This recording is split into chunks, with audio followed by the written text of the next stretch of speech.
Chicoms decided to follow President Obama's rule and make use of the China virus, never let a good crisis go to waste, to gain ground in the fight between the mainland Chinese and citizens in Hong Kong, which is officially part of China, but has a 50-year agreement, which I believe the Chinese communists are violating, to allow them semi-autonomous status for the next half century or so.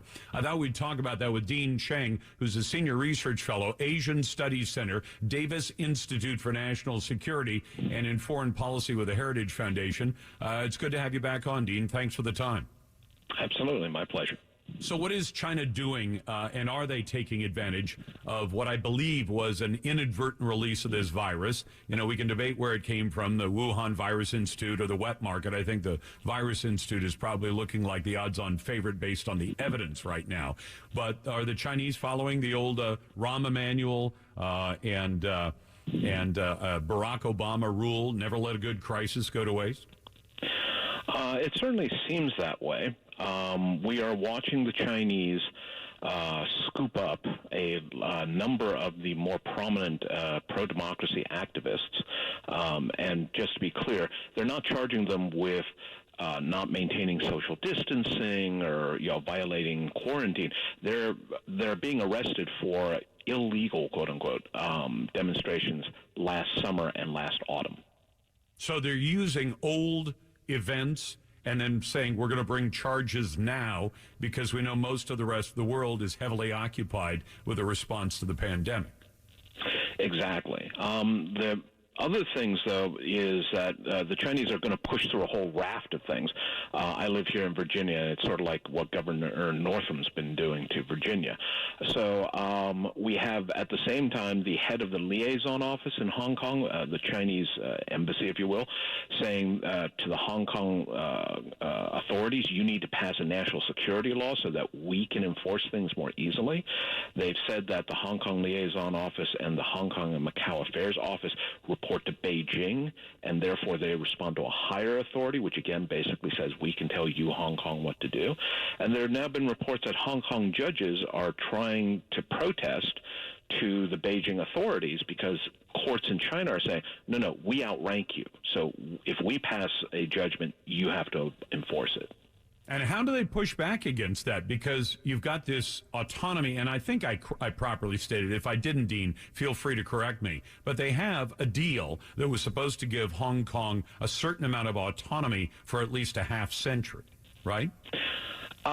Yes, but imagine Xi Jinping in Darth Vader mask saying, I am altering the deal. Pray I do not alter it further.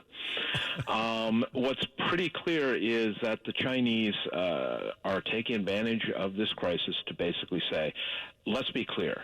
Whatever the deal is, you are part of China, and we're going to enforce it as part of China. Keep your nose clean, stay out of politics, and go ahead and make money. But in the meantime, if you protest for democracy, protest for autonomy, protest for enforcement by the original treaty, we know who you are and we can arrest you. And when they're done with Hong Kong, do they move on to Taiwan next? That's a much tougher cookie to try and crack. Sorry, mixed metaphor there. But you're 100 miles offshore. You have a real military. You have a commitment from other countries to at least provide some level of support. If the Chinese try to invade Taiwan, they would face a very different problem than the situation in Hong Kong. But it is a pretty clear statement that China is going to clean up what it feels are its territories. So I'd say places like the South China Sea, problems with the Uyghurs, Tibet, these are all places that I would fully expect crackdowns, again, taking advantage of the opportunity.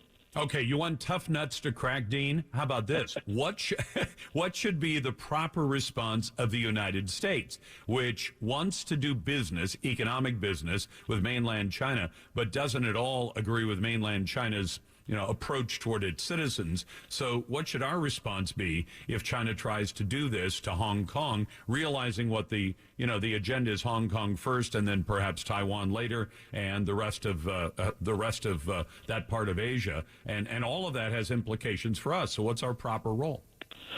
I think there's a bunch of things that we could be doing. We need to make very clear to the Chinese that these crackdowns are violations of human rights. By the way, did you know China just got onto the UN Human Rights Commission? I saw that. I thought, Dean, I love the Babylon Bee, but there are times where the regular news too closely resembles what I see on a parody site, like the Babylon Bee, where you say, oh, we're going to put China on there. China that runs over its citizens with tanks, or has. China that treats protesters in Hong Kong like this, and they're going to be in charge at the UN, which is already, in my mind, a defunct organization, an organization that lacks any kind of moral high ground. And so they put the Chinese on this commission in charge of human rights, when they are perhaps the biggest poster country for violation of human rights. What in the world are they thinking?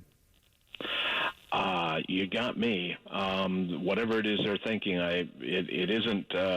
I would say it certainly bears no resemblance to what most Americans would think. No, so the first thing, I guess, is to make very clear that we don't care whether you're on the UN Human Rights Commission or not.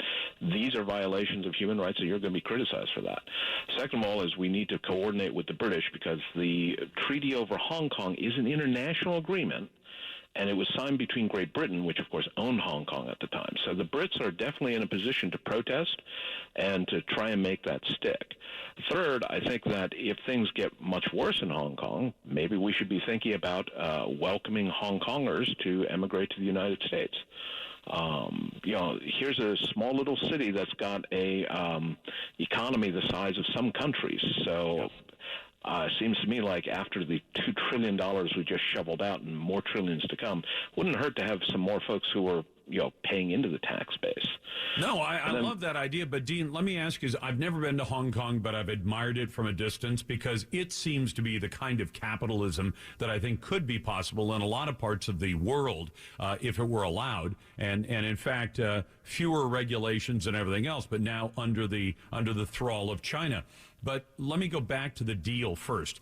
When Great Britain agreed, we will give up ownership and we'll hand it back, and here's the deal. If China violates the deal, are there any provisions for then, vacating the deal altogether? And because if all we do is take all of China's dissidents in somewhat the same way that, Cuba used to volunteer their mentally ill and criminals to the United States and said, here you go, have fun, I'm not sure that we're not sort of playing into China's hands, saying, oh yeah, we can take all your dissidents away, and then you can run roughshod over what's left in Hong Kong.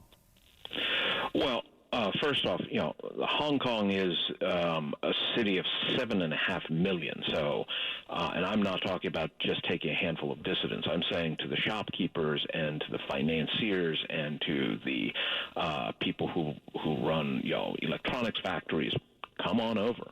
The Brits, there wasn't really anything in the treaty about what would happen if the Chinese violated it.